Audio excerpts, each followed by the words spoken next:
and tell me if the speaker could help. If you have one of these in front of you, when you're speaking, push the button and the green light indicates that the speaker's on for you. That needs to be done so Sam can record the meeting more clearly for the folks who are listening online. So, but we also just need to know, last time, several people were saying they couldn't hear on that side. And so I want to make sure everybody can hear. So please feel free to interrupt and raise your hand and point to your ear and do all that sort of stuff to indicate whether if you can't hear somebody. I'm going to deal with the formalities of the meeting first, and then we'll get to the business of the meeting. The formality of the meeting is that I'm calling this meeting to order at 6:19 of the Ad Hoc Advocacy meeting committee. I'm going to take a roll call. Present at the meeting are myself from the committee, myself and Albert Benahan Grajales. Maritza Estremera Jimenez is not here tonight. She had a medical procedure today, so I wasn't sure if she was going to attend online or not, but we have a quorum.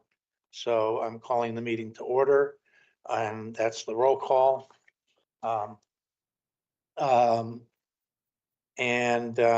I'll take a motion to approve the minutes of the February 25th meeting. Mr. Benahan? So moved, Mr. Benahan. I will second that motion. All in favor? Aye. Motion passes.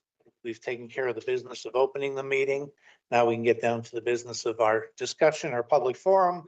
If you see on the agenda, I'd like to go around the table and have people introduce themselves where you're from, just a brief word or two about where you're from, why you're here. And as I always do, I'll start to the left. Anthony, that would be you.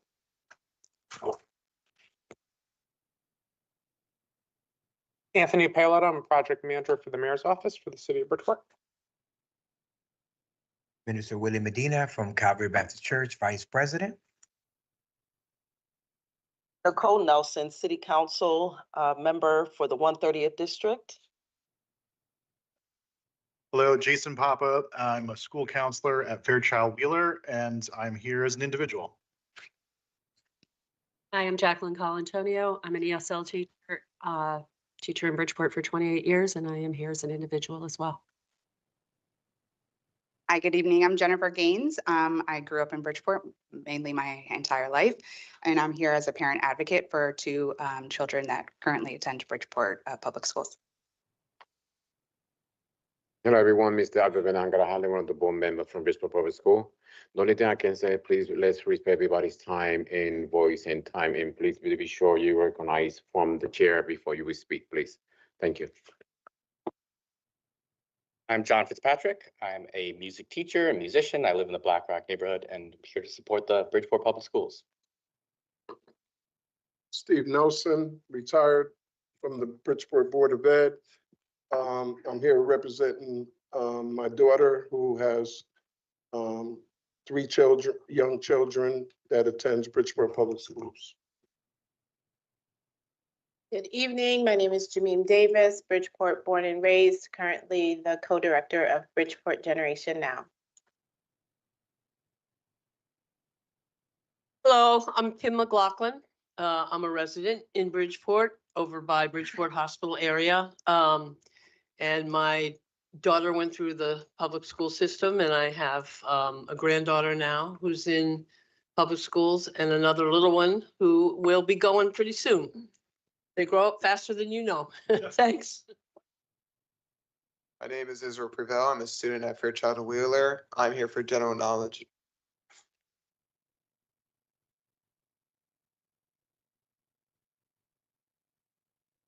Jason Feeney, the assistant principal at Fairchild Wheeler.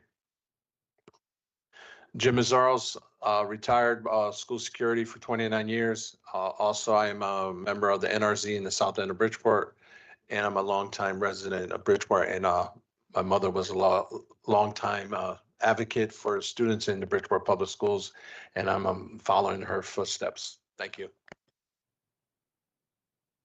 Herminio Planas, Director of Mathematics, the Bridgeport Public Schools, and tonight I represent the BCAS, the Legislative Chair. Again. The BCAS is the Bridgeport Council of Administrators and Supervisors, which is the administrators union, basically. My name is Jad Haikal. I am a student at Bridgeport as well as a resident, and I am here just to see how things are going. Joe DeGroat, I'm the band director at Central High School and also secondary vice president for the Teachers Union. I'm Becca Saxon. I am the staff member for the Connecticut Education Association who is assigned to work with Bridgeport teachers. And online, Good afternoon, everybody. Dr. Avery, Interim School Superintendent. Glad to see everybody there. Hope to have a great meeting today. do we have anyone else? Sam, do you know if we have anyone else? I do know that somehow sneaking online is that Rob Traber, my daughter, is up there. She has COVID right now, so she didn't join us tonight. I gave her my laptop in case we had any technical questions for her, but otherwise she decided not to come. And we had a latecomer here in the corner. Yes, Kayla Medina, lifelong resident of Bridgeport and city councilwoman for the 138th district. She didn't want to introduce herself. I don't know why. I got her. Listening in, not participating, but I'm Sarah Lopez. I am a resident of Mill Hill. I work for Senator Murphy's office, so I'm just listening in today. Oh, the great Mill Hill. 4 of us here, 5 of us here. Okay, thank you for that. And the first item on the agenda is just to sort of review what's happened in the last couple of weeks. Last week, we had a small turnout because of the Democratic Town Committee meeting, drew a lot of you over there. So I'm just going to give everybody a chance to catch up. We mostly talked about the wonderful, God bless you, the wonderful day we had up on at the LOB for the Education Committee hearing. The stars of the hearing were our students, who turned out in numbers with students from all over the state. And one of those 4 students was John. The other 3 were from Fairchild Wheeler, and they did a phenomenal job sort of taking over the meeting and having their way with the committee, especially when they were attacked is probably a harsh word, but they were inappropriately questioned by a member of the committee. And throughout the day, everyone else stood up for him. At the end of the day, in the wee hours of the morning, Jennifer Gaines took on the committee about it. But everyone else throughout the day, including many of us, took them on. I see, I had it backwards. Thank you, Sam. So that's probably why it was hard to hear last week. So anyway, does anyone want to add anything who wasn't here last week about their experience up there?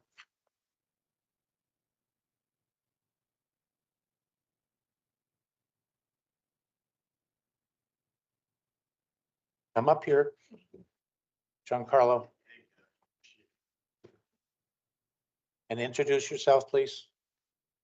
Giancarlo Amato. I work in the communications department. I do want to mention that Israel Privel, who is here, spoke alongside the superintendent at the Advocacy student over at the Capitol the same exact day. So I definitely. Press conference? He spoke at the press conference, yes. I didn't make it up for that. I thank you for adding that. So we have 2 of the stars of that day with us here tonight. Our students have been spectacular. Anybody else have anything to add from that day? You guys want to say anything? Israel or John? No? They get shy on us sometimes. But our students have been spectacular and we're blessed with having them out there with us. And then Steve.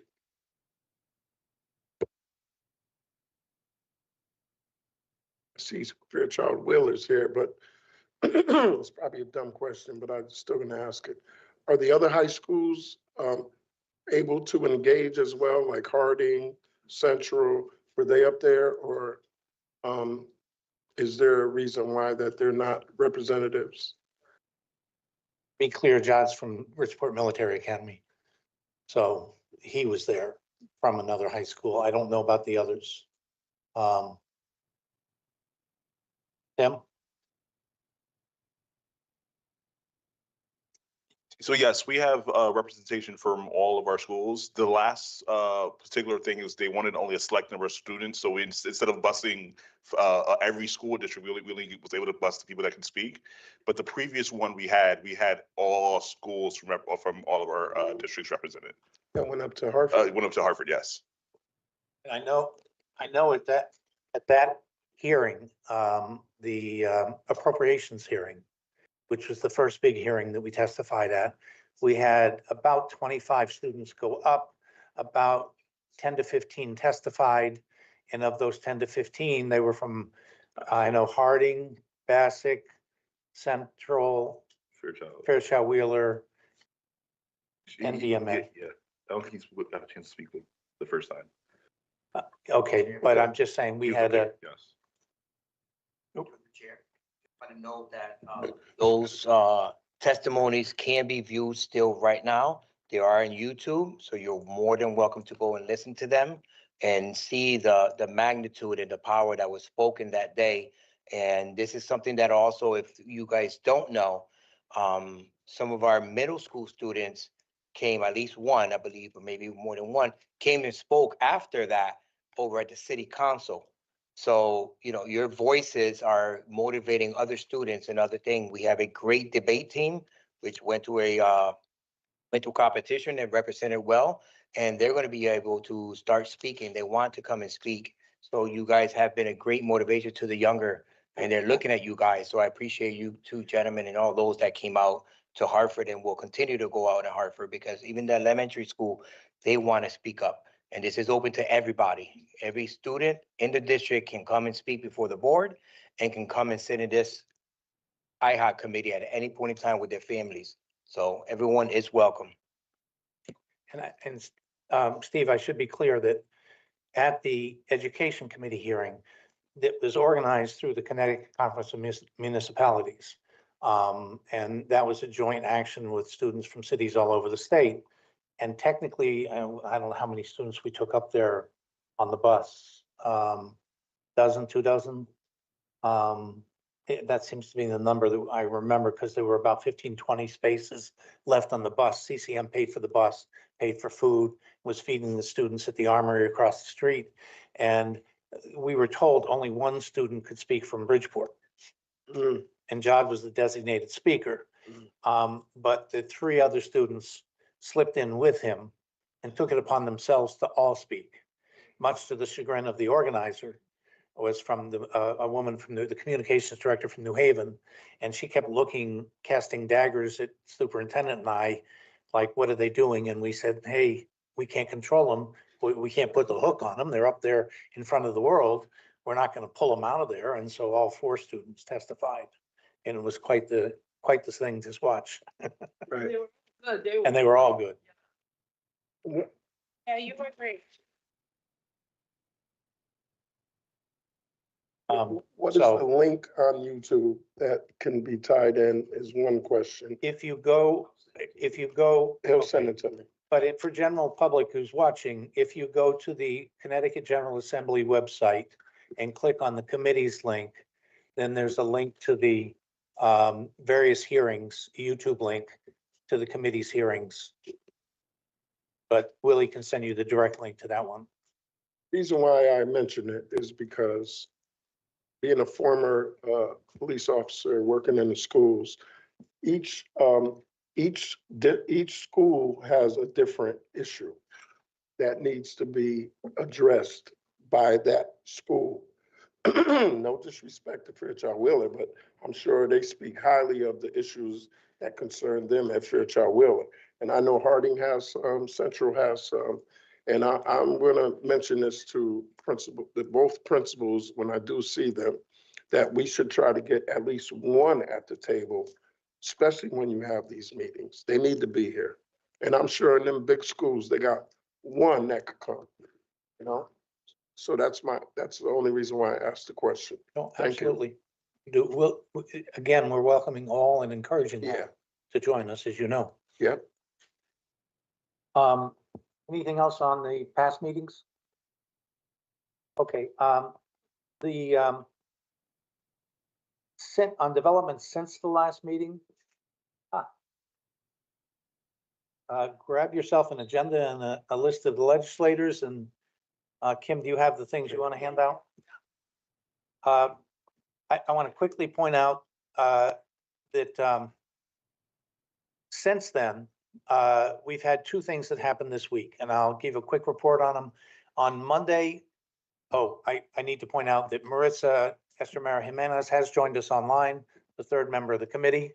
Have you done the sign-in sheet? No, I need to I'll pass fill it. it out. Okay, thank you. And let me ask our newest guest to introduce himself. Wade Mitchell, President of NAGE. And for the sake of the people that don't know, could you explain what NAGE is? NAGE is a union that represents workers with the city of Bridgeport. National Association of Government Employees.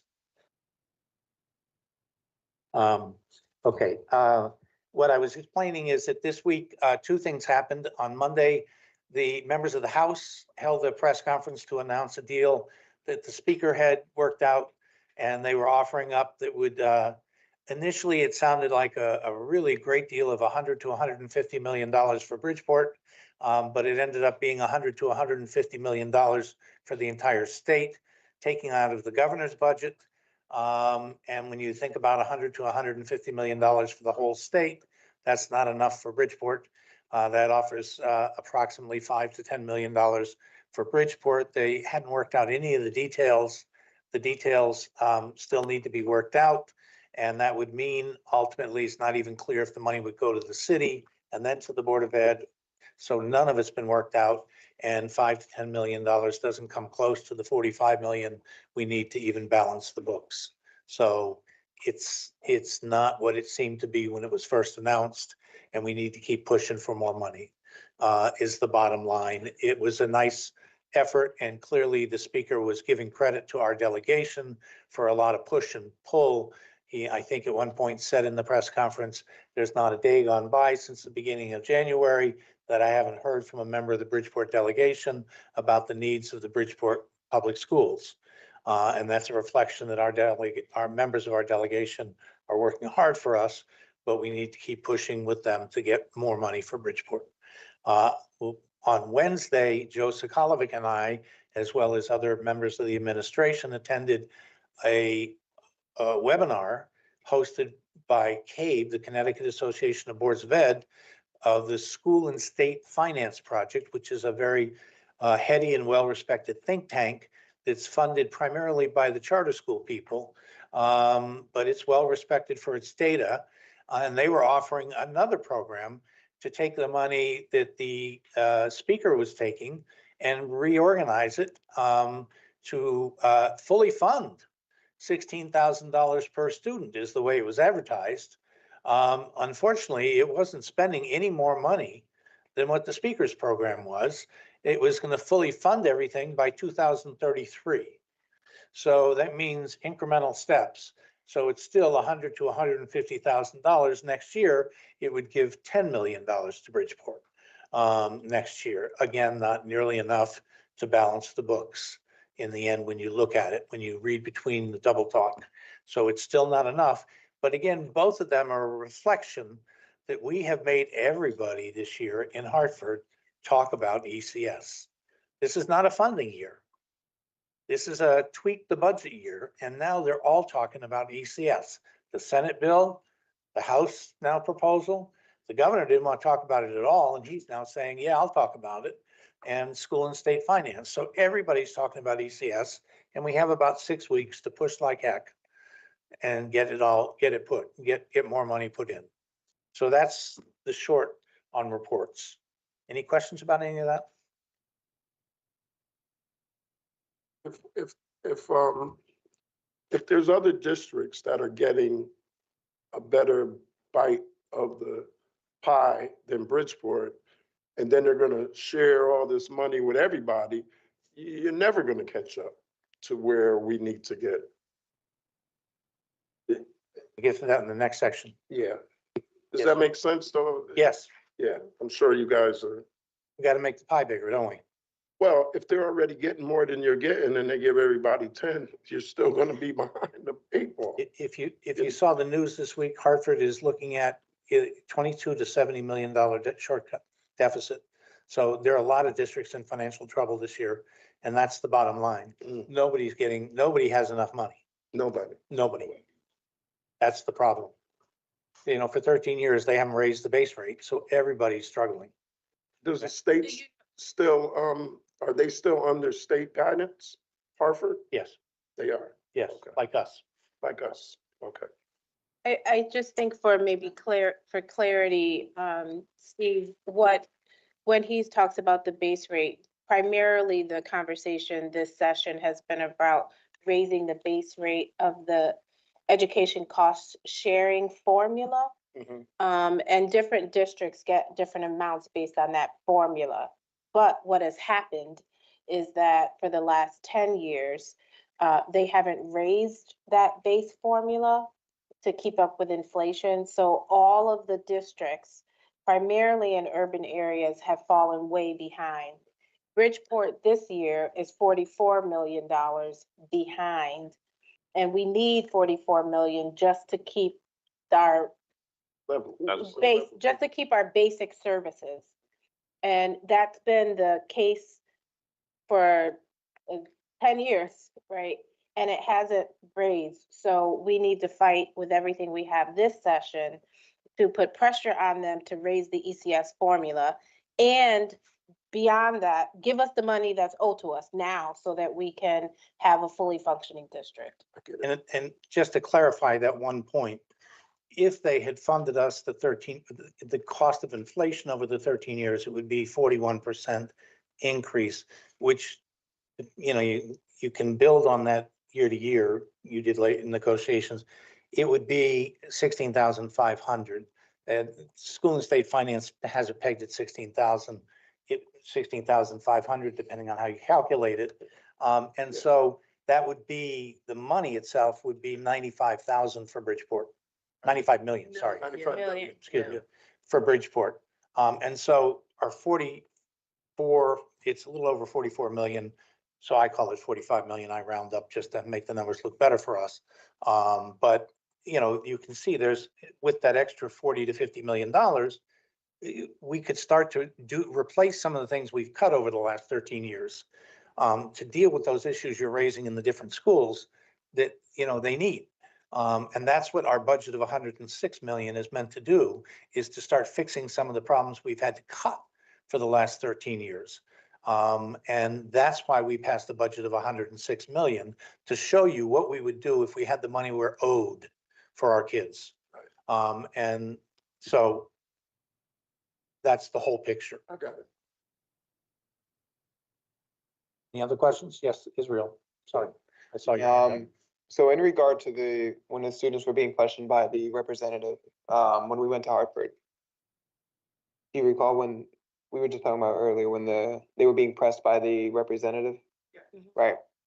She was speaking much about capital prep. I want to know, how would you answer those questions? And do you think that do you personally believe that capital prep has exceeded performance-wise, exceeded any Bridgeport public school? No, first off, Capital Prep doesn't pay for their special ed. A third of our costs are special ed. We have to provide their special ed. They don't pay for their buses. We provide their buses. I mean, let's start with those two factors. Secondly, if you saw, Mr. Sokolovic posted a very good explanation online, which showed they have a third the number of Spanish-speaking students that we have. They have a third the number of special ed students that we have. So they're not providing to the same student population that we are. They're very selective about the students they have. So when he says he's more efficient with the same student population, he's not. He's misrepresenting reality. And that's why my only comment about him when I was that Mr. Perry's idea of reality is vastly different than our idea of reality. And that's the only thing I'll say about him. Because I know, now I also did an analysis years ago that showed he's got 1.6 to 1.8 million dollars in administrative costs for 750 students. In a school that size in Bridgeport, we'd have a principal and an assistant principal. That's about 200 to 300,000. So I don't know what efficiencies he's proffering, but he's misrepresenting facts. And now I get down to stories. I mean, go talk to Wanda Simmons, former city councilwoman from the East End, about her daughter's experience in Capital Prep. Whole different reality. So I'm not going to dwell anymore on it because we have business to take care of tonight. But Mr. Perry's stories are just that. He's not more efficient. He's not doing necessarily a better job. He tells stories. I also hear from parents out in the community that if there's a student that has issues, they send them back to Bridgeport. They don't deal with the issue kids. They keep the best that they got, they keep. Yep. And the ones that need a little bit more help or, you know, I hear, and I'm not making this up. I hear this from parents who send their kids over there. Nothing against what he's doing, but you know, if I had the luxury of taking the best, a Cadillac instead of a Hyundai, then I'd probably be riding better. So I don't mean that to be disrespectful, but that's part of the problem too. No, and that's generally a reality of all charter schools is the students that they find too hard to deal with are sent back to the Bridgeport Public Schools right after October 1st, because after October 1st, they're able to get that money for the rest of the year. And they come back in, and as a fourth, fifth grade teacher, I used to get those students in October, back in my class. And the parents would tell me they were told that if they didn't transfer them back into the public schools, they'd be pushed out. I mean, that's just the reality of all charter schools. The hard students they can't deal with, and they send them back to us. Yep. So that's not just Mr. Perry. Listen, we need to do a little planning. And item C on the agenda is, we talked about it last time. I have reached out. It says planning and discussion of meeting with our delegation, date, time, and place. I can report that the meeting is going to be April 18th. I did a survey of the reps, and with the exception, you have a list here of them all. I sent out an email to the whole delegation. I heard back from everybody except for Senator Gaston and Representative Felipe. Christopher Rosario was very helpful in helping catch up with a couple of them. He worked with me in the last 24 hours, but we did get pretty much everybody, and they are all available. We offered them Saturday. We had talked last week about Saturday, the 28th, trying to squeeze it in before the No Kings rally at noon. So we looked at between 10 and 12 Saturday morning, an hour. We proposed a 1 hour meeting between 10 and 12 at a place to be determined. We were thinking the Central Library, perhaps, or an hour on April 18th because of the break, the spring break. We offered those two times, 10 and 12. And it was clear, some of them said they had both days available. Some of them just couldn't make it on the 28th.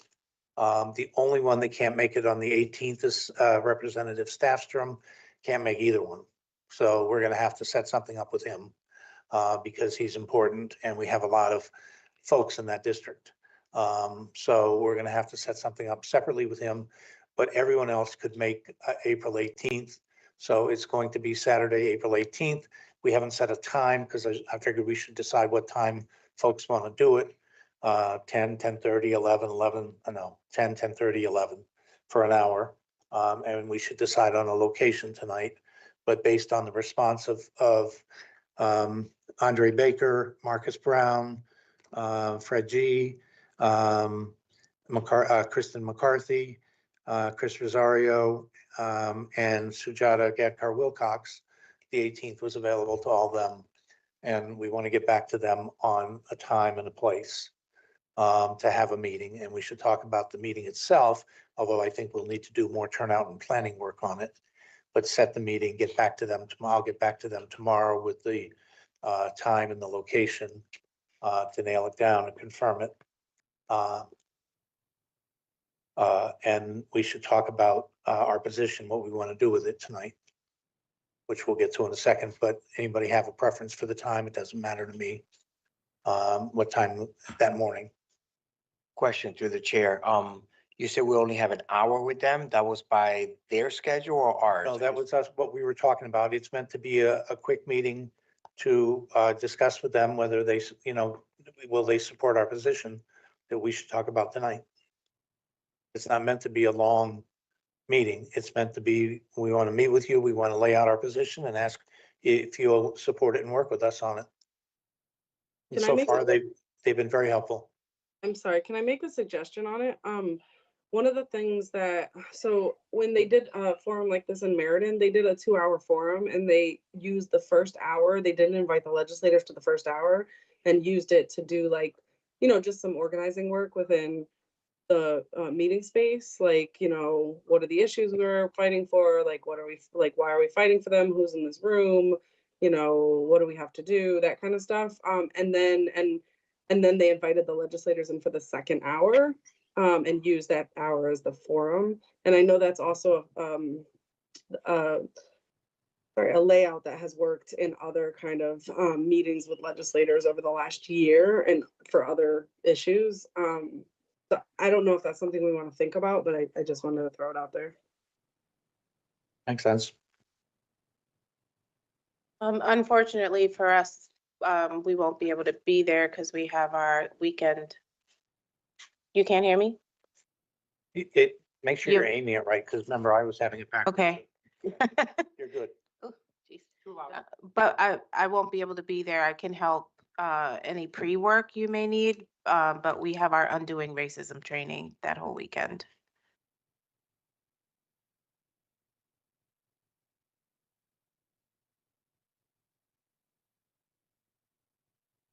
Mike, there. If it's helpful, this might not be an exclusive conversation to what we're having right now, but 5 of these representatives are going to have a community conversation scheduled at the Bridgeport Library. So that, okay. I was just thinking if that might be another opportunity for us to show face as well. What Jen is referring to is Thursday night at the library, there's quote unquote a community conversation that Senator Gadkar Wilcox didn't know about. I know she is. I sent her this today and she said, oh, I didn't know about that. So this group has used her being there, but she didn't know she was going to be there. Is that next Thursday? Next week, yes. We discussed this last week. And I asked her about it because we thought we might go to that instead of having a meeting. And it's just not, it doesn't work. It would be, was gonna bring it up tonight that some of us might want to go. No, I don't want it to go out now. I will pass it out in a bit. It's not appropriate right now, Willie. We're talking about something else. I never said a Oh, word. I thought it was you. I gotta tell you, it's run by a group. We're not gonna we'll talk about it in a minute. Yes. So it's there, but in talking to her, she didn't even know about it. Can't ask questions. No, we're not gonna deviate Okay, yet. okay. Let's talk about our meeting. Yeah. And how we're gonna do our meeting. Any other thoughts on how we want to set up our meeting? What time? Katie made a suggestion. I know I won't be there, but I do like Katie's suggestion. If the first hour could be spent with people figuring out, okay, we have an hour, what questions we want to ask. Rob is going to ask this question, Steve is going to ask this question, so that all the bases are covered and everyone in the room knows what's going to happen. That would be my suggestion, to have all that stuff laid out beforehand. Yeah, I like that too. To the chair. Go ahead. No, please. And to rendezvous and pack up what she was saying, because I want to make sure that we do have a game plan. I like what she just mentioned, that literally we'll plan out the questions and everything. So we'll have some speakers asking the questions and not just people thinking that they're going to be able to ask questions themselves, that we're going to already have those, whether it's 5 questions, 6 questions, whatever we decide, and then to have open discussion about it. Because if not, the public that is going to come, they're going to think that it's thing. And that's why that first hour is important, to get that room prepared, that they're not going to get out of control in the sense of to think that, oh, I thought I was coming here to speak, when that's not what it is. We have some questions that we did together as a community. We could maybe add 1 or 2 that day from that crowd, but just to have a really game plan, who's going to speak, who's going to ask the questions, almost like a panel, like, you know. Can I just add a little more on just No, no, no. I got 2 Okay. other hands first. I That's got 2 totally other fine. hands. You're just not seeing my hand, so if you just keep looking and I'm happy to wait. I just want to. Yeah, The agenda. Can you not find the hand button on there? My hand is up. Okay, well then just hold on. I had Jay's hand up and I Yeah, got Jim's hand up. absolutely. No problem. No problem. So no just problem. let I think, the preparatory meeting would be important for all the reasons people said, but I also think, it's a good opportunity for us to see what people think and prepare people for the meeting. I know that we talked last week about stating our position, what that might be. People might have various ideas. We might want to kind of see if we can get on the same page around a particular issues. I know asking for more than what's in the bills now is an important one, and how we go about doing that long-term has been a discussion we had here last week. So I think those types of things would be important to discuss, because those bills are that are open and up at the State House. One of them is the wealth tax, and the other is the House Bill 7, I believe, which includes the increase of the ECS, which is inadequate. So that would be my recommendation, just piggybacking off other folks.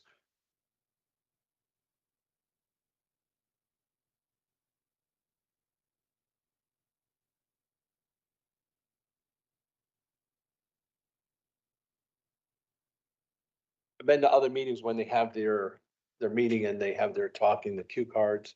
If we do it, when the cue cards go in, I think it should be more than 1 bucket. Because if you put them all in there, you're not gonna get everybody's questions that probably get pulled out, answer that. If you're gonna talk like that. we're not gonna play the cue card game. I don't think we'll do that. Yeah, I understand what you're saying. I don't want to, we want to have a directed people asking questions. Kim? Gonna say, that I think we should have a few people who give Mike? I think we should have probably 2 or 3 people who give testimony. Since the testimony, a lot of people didn't hear the testimony and it was so powerful. So I think that we should, in that first hour, we should make sure that we put that in the agenda, so that people in the room can hear the testimony. And maybe even in the second hour too, right? When the state reps are there and the senator. Katie? Yeah, I was just gonna, so I know a few folks have said it, but I think, Jameem and I think then Mom, just, I agree with like prepping, using that hour to prep is what makes sense. But then the other thing I wanted to just say is in that second hour when legislators come, I think we want to be clear that like, they're not coming to speak. I mean, yes, we have some questions. Yes, we'll give them some time at the end to like share their thoughts and say, yes, we stand with you. But a lot of what you want is them to come and listen. And so like the idea of testimony is, like 5 or 6 speakers. You want a parent, you want a student, you want a teacher, you want a para, you want a community leader, a faith leader, like, something like that is what makes the most sense. People that are affected by the cuts, to speak about what's going to happen with more cuts. And then you want to give them, it's like if you're going to have like most of the delegation, so you got to probably, do like 15, 20 minutes for them to be able to respond, and that's where I think the questions come in, where you have like 3 or 4 pointed, like, so now we want to ask as a community, state rep so-and-so, like, would you support, increasing the ECS formula or foundation, whatever the questions are, and ask them to then answer those questions directly. But like, giving them a platform to just like take up space, that's what legislators do best, is take up space. And this isn't about them taking up space. It's about us taking up space. So. Albert and Jim again, I guess. Thank you, Mr. Chair. Everything in right here, everything's amazing, especially the testimony. I'm talking about another language, not only English. We got Spanish, we got another language. They would like to have some different people send the message because, we got people from different countries. They would like to understand what's going on. Maybe we can prepare, it can be a mom, a staff, or students saying for another language. That's very important for me. Thank you. Jim? Yeah, this is bringing me back of watching PBS. When Mr. Rogers sat in front of the Congress, sat there and he narrated his own story. And it felt into that congressman's voice. And he said, Mr. Rogers, I could see when the way he did it, I took his glasses off. I said, Mr. Rogers, you're fully funded. I mean, once we get this all together, whoever's going to speak in front of the state legislators, that they make the final decision. But if they take all our stuff in as a sponge and feel it deep down in their heart, and like I always said to this board of education and think, if you use the mirror effect, when you do something, you look in the mirror, you're going to do it to someone else. And please, if we can get that in their heads, that don't do it to someone, be it for everybody, not just for one group, it's for all the kids in Connecticut that deserve the right. But we got to fight for Bridgeport kids. Thank you. Just as I say, I just want to excuse myself. I had a class that I got to give. So I got to be faithful to my students too. So thank you, guys. Any other comments on that? So we agree, we need to work on the details. I'm going to suggest that whoever's interested should sit down with us in a week and we'll work on the details of the meeting and how the meeting gets structured. But I'm seeing a lot of heads shake up and down about how we approach a pre-meeting without the legislators present. So the pre-meeting at 10 o'clock, invite the legislators at 11. Does that make sense? Just want to clarify the date again. The 18th of April. All right, okay. April 8th, Saturday, April 18th. Where would it be at? Central Library, sound all right? Central High School? Well, let's talk about how many people we think we can get there. Oh. Can I add just one quick thing? I'm sorry, I did put my hand up again. But just, I would try and identify speakers ahead of time. I think prepping with them in the first hour. I agree. Okay. I heard us say that we would do that. Okay. I agree. I'm trying to move the agenda because I know some people want to leave because of sunset and because of another meeting. So I heard that said. We will do that next week, is try and identify who those speakers will be. We heard a cross-section of 3 to 5 speakers that would be representative of the constituencies in this community, the jobs, the groups, the parents, the community, the students, the next week. I feel like I left somebody out. I didn't mean to. But a cross-section of everybody. Can I Yes. add one thing before we? Yes. I think that the meeting is going to go great, and I think we've all been really clear about what it is needed here and what we want. I think strategically, though, we do have to start thinking about what happens and how we hold these people accountable if they do not deliver. Not something that we need to, get into the weeds right now. But I think that we're in for a longer fight than this session. Rob, you all have been doing this for decades, so, we need to keep our eye on the ball. And, not only do we have our delegation coming, but the mayor's budget is going to come out, and there needs to be some pressure put on the administration as well about what they're doing or not doing. I'm going to call a meeting next week that won't be a full formal advocacy committee meeting, but a meeting of whoever's interested in sitting down and talking about how we plan this meeting. And I'll probably do it up in 305 instead of out here. because it won't be a formal meeting, it'll be a planning meeting. So I will send you all a notice of such meeting in 305. And we can talk about how this meeting needs to be set up and structured. And we can talk about what groups we want to get in touch with, you know, and make a list and do the sort of planning for the details.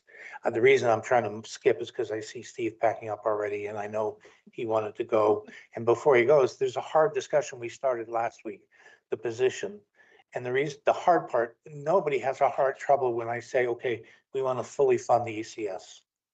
Anybody want to argue with me about that? No, everybody agrees. We want the full 16,000, 16,500. Do we want the 80 to 95 million dollars for that we need, right? The problem is, how are we going to pay for that? Now, you heard me say in my earlier report, you know, people are carving out 100 to 200 million out of the governor's budget. We had 500 million set aside for tax rebate, $200 tax rebate for everybody in the election year to try and make everybody vote for him this fall. And everybody said, well, we'll take a couple hundred, million out of that. It was actually the president of CCM or the director of CCM in the article I read in the Mirror who said, hey, take the full 500 million from the governor's rebate. And when I mentioned that to Lisa Hammersley from School and State Finance, she said, boy, I'd love that. But nobody wants to buck the governor that much and take all of his sugar plums that he wants to give to the taxpayer voters. But the reality is what Senator Looney, the president of the Senate, said to me 2.5 weeks ago, was we need to tax the rich.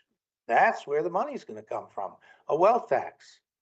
And there are proposals to create wealth taxes, a mansion tax, a higher level income tax for the people who make $1 million or more. And that tax is out there. And those people were already doing well since 2020.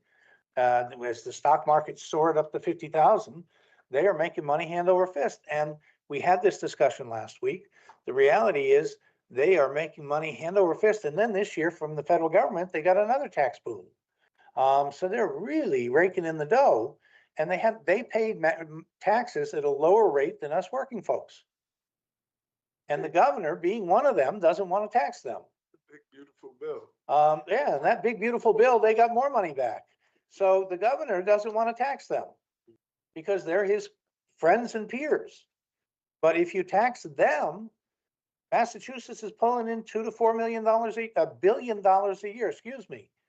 And Massachusetts, New York are all the rich people, those billionaires and multimillionaires are paying taxes at a much higher rate than Connecticut. So when they say we're going to drive them out of Connecticut, no, you're not, because they're going to pay more in Massachusetts and New York. So they're going to stay right here in Connecticut where it's still cheaper than Massachusetts and New York. But he doesn't want to do it.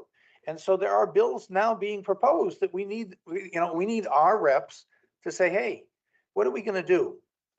Pardon my French, no, I won't use the French, hurt our kids or hurt them? That's really the choice. Hurt the kids or hurt them. And for crying out loud, we've been hurting the kids for decades, generations. It's time to make the rich people pay more, hurt them a little bit, and take care of our kids. And we have to understand that and buy into that argument. To raise taxes on the wealthy is not, people here raise taxes and get nervous and twitchy, but it's not raising our taxes on us because I don't think anyone in this room is making $1 million.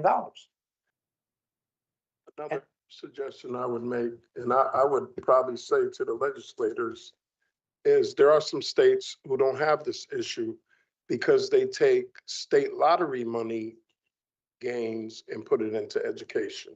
So that might be something that we could probably throw out there too, because that money goes in the general fund. But there's other states who don't have issues with funding their education because they're taking lottery money and putting it right in there.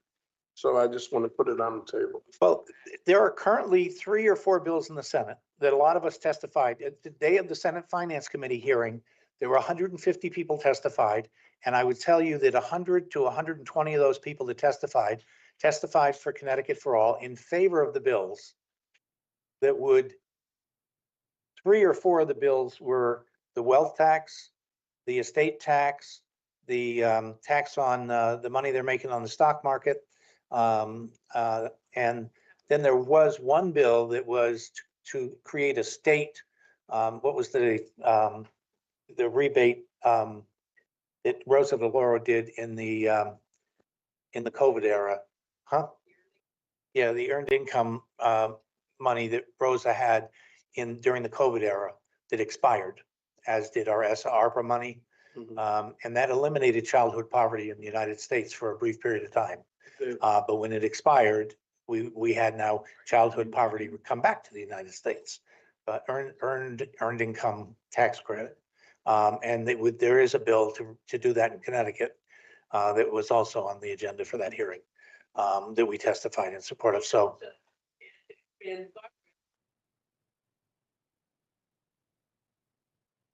and there was a bill to eliminate the guardrails so that we could use the money from the surplus. And that's really the plan that we want to present to our delegation is we support using the surplus that would pay for a year or two of this program. And if you pass these new taxes on the wealthy, that would be the long-term funding. That would provide the money for years on out to completely, fully, fund ECS.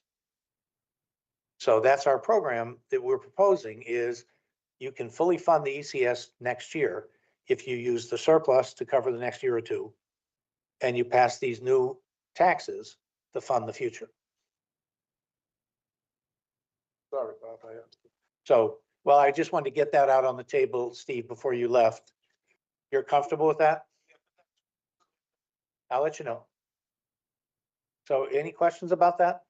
Comments? How do people feel about that?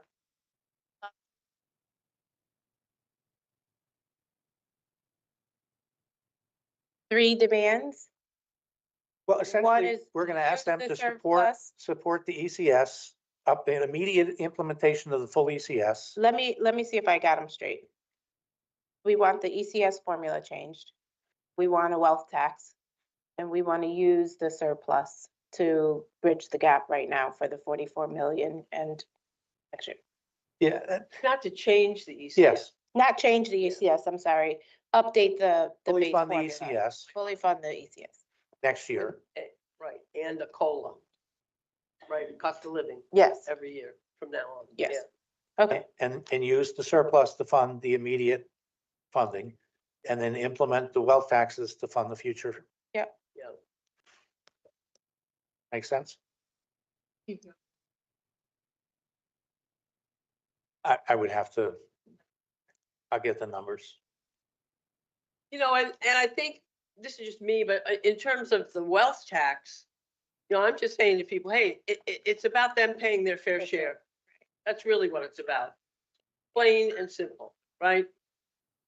Everybody has to pay their fair share, and that's not happening. And that's why we can't pay for education for all of our kids. It's not equal. Katie? You have a question here. I know Since- her hand was up first. This time I saw it. Since we're thanks. Just because we're talking about the revenue stuff, I just want to flag that there are two other events to put on the calendar. One of them is on tax day, where we're gonna so Connecticut for All has been working on this. On along the, with a on, number of other stuff. on the agenda and on the calendar, What? your tax day. Oh, okay, cool. So the tax day and it'll be an education lobby day as well. And then the other thing to note that I just found out today is that on No King's Day, which is the 28th, there are going to be postcards that say "Fix the Formula" that Hartford, Stamford, Danbury, and New Haven, I think, are going to be passed out to collect contacts from folks in different communities. So if we wanted to join that, we could, and also we can try and get the contacts if there's any from Bridgeport, so we can try and get them to join. So I just wanted to throw that in the conversation. Quickly, in terms of that, there is a group in called Bridgeport Resist that might want to get involved in that, Katie. Also, Bridgeport Generation Now is going to be in New Haven, so if we can get those cards, we'll bring some with us for No King's Day. And we'll also be in Westport with a group called the Sisters, so we might be able to bring that stuff with us. Let me check in and try and get back to you like next week, hopefully about, not next week, because let me check in over the next day or two and see if I can get back to you about the postcards, when they're getting done and how they're being distributed. Okay. I'm sure New Haven will have them because of Leslie. Yeah. Yeah, New Haven will have them because Leslie will be there. I just Okay. don't know about the other places, and I'm sure we can get you some for Westport. I'm going to introduce the distinguished lady that just entered. I'm so sorry. My brother just had surgery though, so I had to check on family, but I wanted to honor what it is that we're trying to do. So that's why I made sure that I came. But I apologize for my tardiness. What did I miss? Oh, a whole lot, but do you want to introduce yourself? Sure. Portia Scott Chom, been in the system for about 28 years. Product of Bridgeport Public Schools and proud teacher. I got quite a few who are in the system. And currently I'm in the role as the science director. So. Welcome. Go ahead, Israel, and then Jackie. Ms. Laughlin alluded earlier that in regards to the wealth tax that, in summary, people aren't paying their fair share. I just want to establish what is fair, because we all have a subjective value insofar to what it means. First off, what is fair? We all have a different value. I just want to know what is fair to everybody, to this body. What do we deem as fair? I would say a proportion of your income. What percent? I don't have a fixed percent, but if they're not paying the same percent as me, that's not fair. Right, so do you have a basic, do you have a basic understanding of the tax code that we're talking about? Well, you're in regards to the wealth tax? Yeah, like, do you have just a basic, I'm asking, because we can explain what we mean. Like, do you have a basic understanding of how our taxes, right? Yeah, I would like to.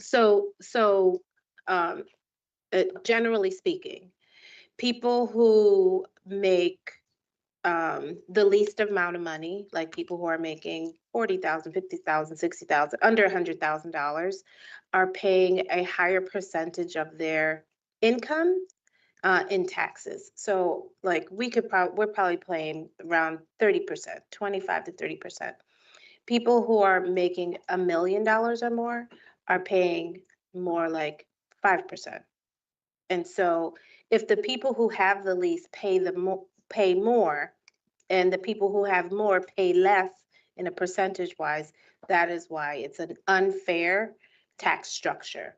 So there are movements all around the country that are saying we need to change our tax structure so the least of these, like the least of us, the people who have the least, are not basically like transferring our wealth over to people who already have so much.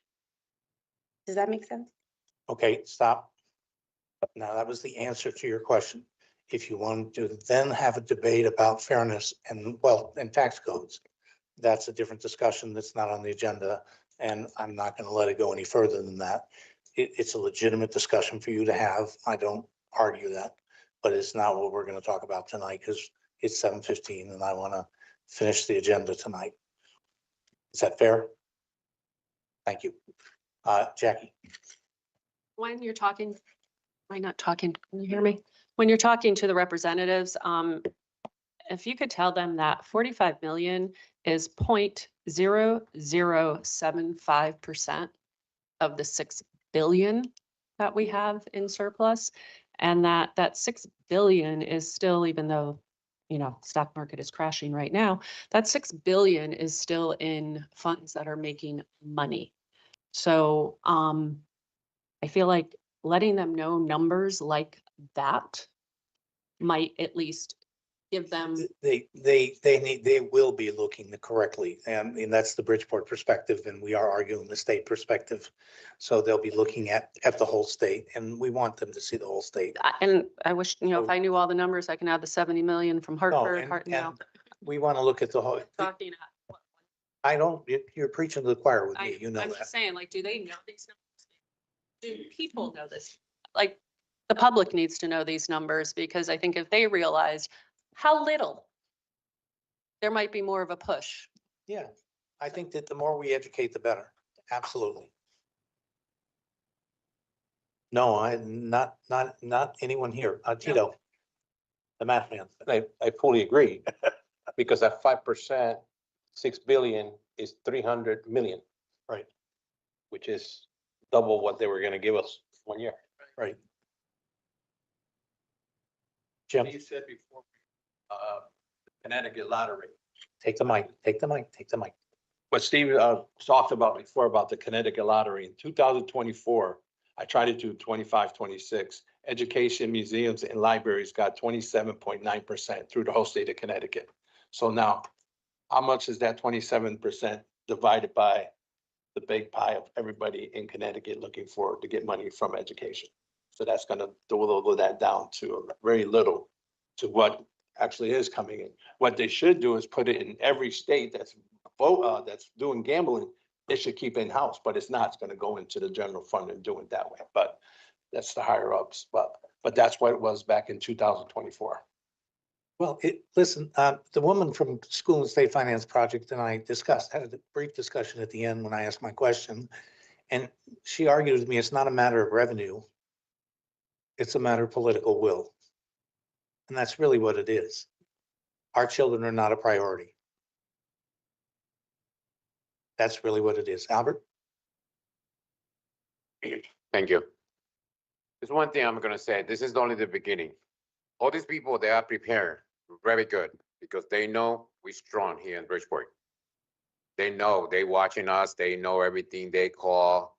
And all this state rep and everybody up there, they know we going for Bridgeport Public School, for our students, for our parents, for our staff. The only thing I can say, do not give up. Let's have trying to work out together as a family. Nothing is perfect, things going up and down. As I always say this in my meeting, with good communications, respect is a great successful. But we have to stay together, not give up, because there's a lot of things. They smile with you, they will kiss your hand because they want you to be part of them and like too much this. When I see people out the state, they talk too much, for me, it's too much wasting time. Let's go to the point, because they really know what we want. They know what Bridgeport want. And this is not for now, this is fighting for years. Be almost 20 years in the district, I see this fight, but I see this fight more strong. And remember, election is coming. Election is coming, they will call you this and this and this and this and that. Everybody know what's going on when election is coming, So we have to be strong, together. I don't like to hear promise. I'm gonna promise you, I'm gonna do this to you. No, let me see it. Do it. You say you're gonna do it, just do it. When somebody talks to me about mouth with your word, I take that most seriously, that a signature. So we have to stick together, don't give up, and let's have a good communication, because they're trying to be ready. They think like, oh, we got this. Oh, don't worry, we're gonna get them. No, they're not.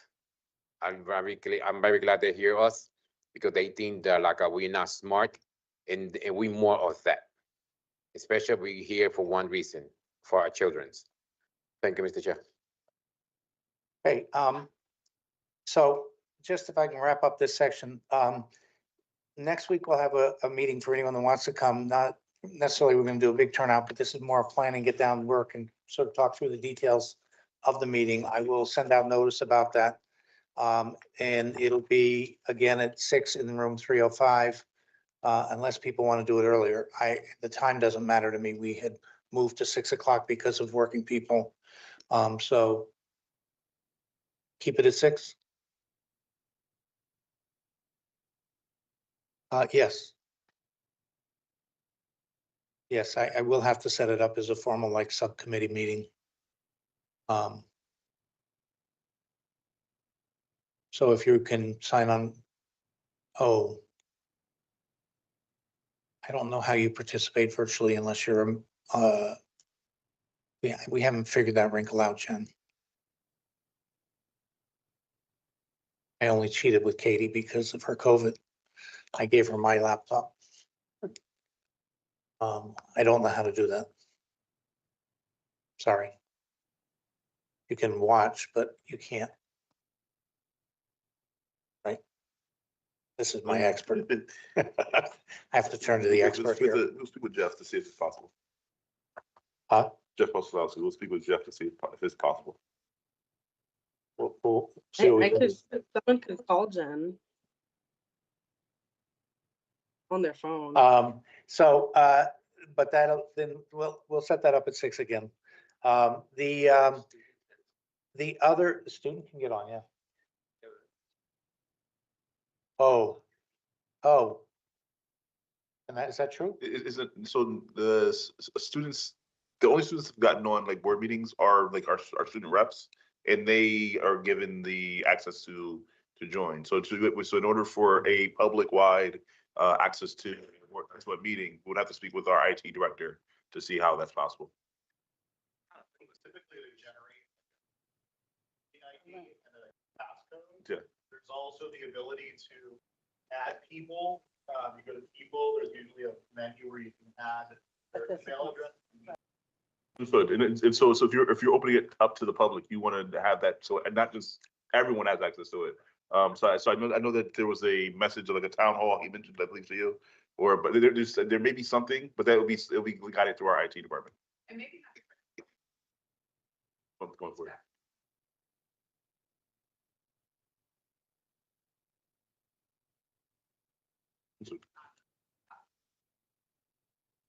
Oh, you're not using your mic.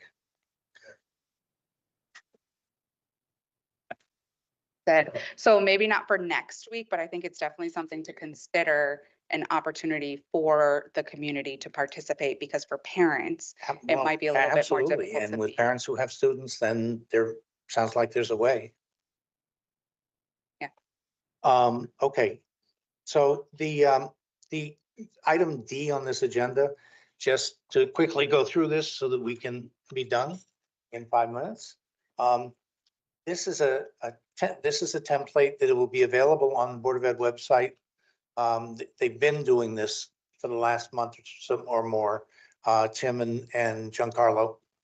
This is a lobbying template. So if you want to write a letter, there's a Spanish and an English version. And it will be available starting Monday for anybody that wants to send a letter to their state rep or state senator. You have the list of both of them there. If you live in another district, you can use the same letter. You just have to figure out how to send it to your state rep or state senator, which is easy enough through the Connecticut General Assembly website to figure out if you don't know who your state rep and state senator are, where you live. And it's just, a form letter to be used to speak to them. You can adapt it or adjust it to speak your mind about ECS in Bridgeport and why it's so important to you. But it's to give you something to work with, to lobby them by mail, or to use it, God bless you, to make a phone call. But that's also something we can start doing next week to argue. I'll be taking a look at it and working with Tim and Giancarlo, and we'll have it up next week for people to use to write or call their state reps and state senators, on top of all these other activities that we're doing. If you look at the calendar, I just mentioned to Katie, you'll see on here, I don't have All Kings Day, which is the 28th. I didn't put it on there because it was not an activity we were working on, but given what Katie just said, yes, Katie? I just have comments for after, so go ahead and finish. Okay. There is a tie-in to All Kings Day on the 28th. No, a week from Saturday, March 28th is All Kings Day. We were trying to squeeze a meeting in before the All Kings Day activity in Bridgeport, which traditionally has started at noon. The New Haven one is usually later in the afternoon. And other cities and towns do theirs at different times. But the Bridgeport one, which is usually on Fairfield Ave at the Fairfield Bridgeport Town Line over Ash Creek, it usually starts at noon. So we were going to try and squeeze one in before that. But since it's not happening on that day, it sounds like there's a tie-in that we can use if whoever goes to that. And there's obviously, according to Jameem, there's a Westbrook one and the New Haven one, which is very big among the ones in the state, and the Stanford one, which is a bigger one, and the Hartford one. The Hartford one starts at 10, it's from 10 to 2. The Stanford one is from 12 to 2. The Danbury one is from 3 to 5, and the New Haven one is from 2:30 to 5:30. On the Yes, New Haven Green. no King's Day on March 28th. Having trouble hearing, Kim? No, you said all, so we were. Oh, sorry. said all Kings Day. Opposite of all kings. No kings, the opposite. Well, no, we're hitting a point in the world where it seems to be all kings all over the place. Thank you for correcting me. No King's Day on March 28th. And then you'll see on April 1st and 2nd, I've mentioned before, on April 1st, the Finance Committee issues their report. On April 2nd, the Appropriations Committee issues their report. So those are the 2 days, those two big committees issue their reports at the end of the month or beginning of April. On April 15th, we had down on both the previous calendar and this one is tax day, and there was going to be a Connecticut for All action. Katie, you want to elaborate now on what y'all are talking about? Because we had been under the impression that there were going to be local actions all over the state. What you seem to suggest something different now. I don't have all the details yet, but I do know there's going to be a press conference at the Capitol. And then I think we wanted to try and turn it into a municipal lobby day focused on education. So that decision was made late last week. So like, I don't think we have many more details than that. I believe by the time we have our next meeting in 2 weeks, we'll have more details on it and I can share. Okay, well, we'll share that with you when we get the details. We were thinking more of a local action day where we could do something down here in conjunction or coordination with that, activities all over the state. A little easier to organize something locally than up in Hartford, but we can do both. We'll see when we find out. On the 18th, we would be having our legislative meeting. And then on the 22nd is Bridgeport Day up in the Capitol. And so those 3 dates, that would make for a busy week. Wednesday, Saturday, Wednesday. And then you'll see on May 6th is the last day of the legislature. And on May 19th is the last day for Bridgeport City Council to present its budget to the mayor. And June 2nd is the last day the mayor could veto that budget if he didn't like what the council presented to him. I should point out, I skipped over, I apologize. March 23rd, this Monday, is the day the mayor will present his budget. So we'll find out what the mayor's budget is on Monday. Yes, Kim?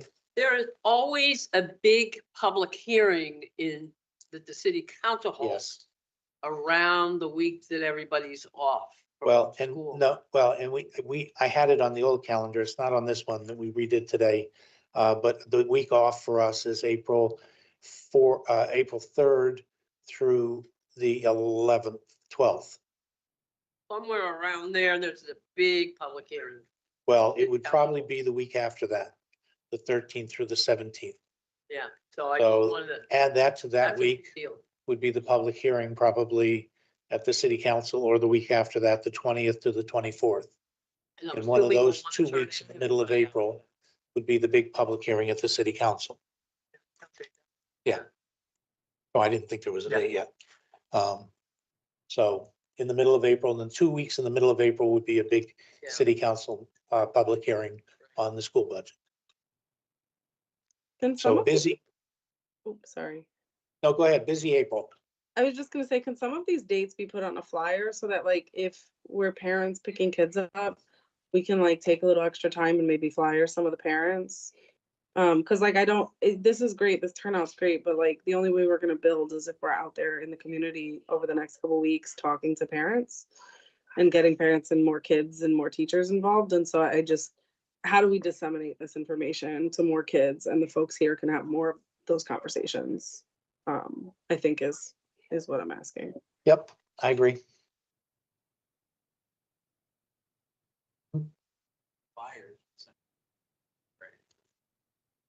Yeah, there's too much stuff going on Parent Square. That's the problem. We're not getting a good return on that investment, but we can do it. We just got paper would be a good thing to do. when we get the, Cool. I think that once we get the hearing date for the public hearing, which should be coming out after the mayor does his budget. Like, yeah, we should have the public hearing date for the city council within a week. I think at that point, we want to put something out before the spring break. So we'll work on that. I think I mentioned everything that was in item D. And Katie mentioned another thought, which was to get some more information out to the parents. Anybody else have other thoughts? Just have one thought, which is, you know, we have all these dates. But I think Albert actually said it very well, which is us talking to our co-parent, for me, for parents and grandparents, for you all that are teachers to for your teachers and et cetera. Those are the things that, believe it or not, the state reps and the state senators pay attention to. They're going to hear about it. It's a small city, right? It's a really small city. And because all these things are happening, it's important we turn people out for them, but it's just as important that we have those conversations because they're going to be paying attention and hearing about them. And that creates a pressure and a push also. So even if you're at the Xerox machine in your school and another teacher comes up, even if it's just a pair, 4 sentences. Hey, do you know what we're doing? Hey, do you know it's already working? Hey, do you know they're already talking about 100 to 150 million? Not enough, but boy, it's only March, right? We got 7 more weeks and they were only talking about a lot less, a month ago. That's what we got to be doing now. All of it, right? Document, but it is to document or somehow have talking points to parents of like, what is exactly working? Because I think a lot of the times is that we have our parents, our students, our staff going out and advocating and doing all of this work. And then unfortunately, it doesn't come to fruition, right? And so there's that little bit of that fatigue. And so I think it's important to your point, Kim, is that we say like, this is working. This is working. Yep. And we need you to come out to continue on that process. So. Can we start hitting with our PTSO presidents at the schools? Because they have the database of their parents, because when they come in every night for their meetings, they sign in when they have it. So if we could get our literature to them of what's going on, what we're doing here, they could do our blast for us too. So we could see what each school gives us prior to the meeting, how many did you contact? Just a thought. Spoke to the superintendent about it. A couple of days ago, I spoke to Carly Rochavarrias about it day before yesterday. So we will work on that. It also would be good to work on it within the schools with the teachers and with the students and with the parents. I know, for instance, Jen and Maritza have a great relation with the PTSO president up in their school. So that would be a good thing to work on, all different angles that we can work on it. Albert. Thank you. I'm working very close. I'm sorry, but I spoke to Albert about it too, because I know he has extensive contacts in that area. Yeah, I did. I already talked to them very closely, directly to them. I'm busy in the school and we have a good communication, so I'm working with that. But one of the other things that I'd like to know, especially the BEA, the union, stuff like that, I want to be sure your staff speak. I don't want your staff be, I know how far they can go, but I want you to be sure they know we're here to support them because I know they need help. Sometimes they're scared to speak, but I know how far they can go because the union, because the process, the protocol, and policy. I want them to understand we all here together. They're not going to happen. I would not allow something happen to the staff because they're very important for me. So I want you guys to let them know they're very free to speak. They know, so they're part of this. That's what I want to be sure. Thank you. Thank you. Yeah, I just wanted to say as a rank and file dues paying member of the Bridgeport Education Association, I will advocate inside the BEA at every opportunity to take on this agenda. If our employer can take on this agenda, then why can't we, right? I mean, they're leading out in front of us. We shouldn't be afraid. If your boss says you go and do this and you're not willing to do it, then we have to think about that. The one other that I said hold up on earlier is this thing on next Thursday at the library. This is the meeting that Sujata didn't know she was being featured at. I made copies for anybody that wants to. There's a QR code to scan. You can scan. It says scan the QR code to register and submit questions. It is one of those ones where you submit the questions. It's being run by the League of Women Voters.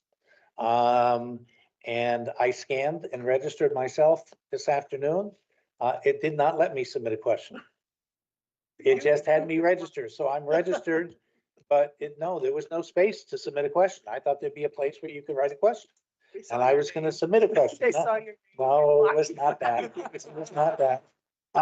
I wondered about that, but it was not that, honest to God. But anyone that wants to, I made copies for anyone that wants to take one. I would hope that, 4 or 5 of us could go. It's gonna be in the downtown library.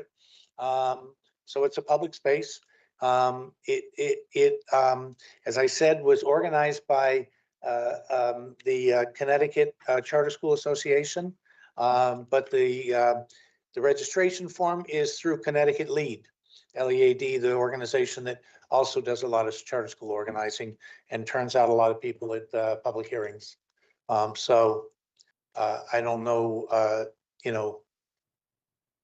but I intend to go. I intend to ask a question.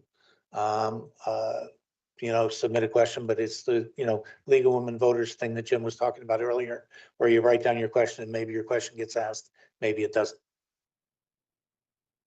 Anything else? I'll take a Can I motion. add to- just? Can I add Yes, Is one on the just paying their fair share piece, just numbers wise, approximately, people that make $1 million or more pay less than 10% in taxes. Whereas folks like us between $50,000 and $200,000 a year pay between 30 and 40% of their income in taxes. So just like thinking about the percentages, like we are paying a lot more of our income towards taxes than the rich are. And then I also just want to flag that, like, I think something Albert said earlier resonated with me is that, like, this fight for education funding is a fight that our kids are in the middle of, but it is a fight between the local municipalities and the state. The state doesn't want to give funding because they feel like the cities should be taking care of themselves. But the fact of the matter is some cities like Bridgeport and New Haven and Hartford and others like that don't have enough in property tax to be able to fully fund our schools in the way we want to. And so when we ask the state for funding, they say, no, no, no, you should be able to do it yourselves. And so our kids are getting caught in the middle of an administrative, power fight. And that's not fair. And we should just be centering that, I think, as we go into this. And so those are the two last thoughts I have. To add a fact on that one, just to be clear, to her credit, the woman from School and State Finance, the one thing that Bill Finch, who I've known since Katie and his oldest son played t-ball together, Chris Finch. Oh, not youngest son, sorry, youngest son, not oldest. Peter's the oldest, and actually Anthony's older brother was on the team too. But the one thing we always agreed on is the state of Connecticut's dependence on property tax is the root of the problem. And everybody sort of agrees on that. We all agree that if we weren't dependent on property tax, we would be in a different position. And it is that dependent on property tax. So a city like Hartford, New Haven, or Bridgeport are less than 20 square miles. Less than 20 square miles of real estate. So then when you exempt property tax for schools, hospitals, churches, and all things like that, 25% of the land in Bridgeport is tax exempt. We have a program called Pilot, Payment in lieu of taxes, that supposedly reimburses communities for those properties the state is exempted from taxes. But it pays a small percentage of what we would be able to tax if they were taxable land. It doesn't reimburse us for the tax income that we lost because the state said we can't tax them. And so that's Bridgeport. Hartford and New Haven, 50% of the land in those two cities are tax exempt. So less than 10 square miles of land in Hartford and New Haven are taxable. Less than 15 miles in Bridgeport are taxable land. where are we supposed to get the money to run our cities? And that's a problem. So it's a messed up system. And the way to fix it is to redistribute wealth. And that's what the state is supposed to be doing and is not doing. Because the rich and to wax for a second, in honor of my father, who was a Republican economics teacher in college, he said, you have two ways to do that in most states, the county government and the state government. But in Connecticut, they got rid of the county government just to avoid this in the early 60s. Just to protect their small towns. So we we have an injustice that needs to be fixed for our kids. Albert, I'll take a motion to adjourn, please. Thank you. All in favor? Aye. Have a good night. I will see those who come next week.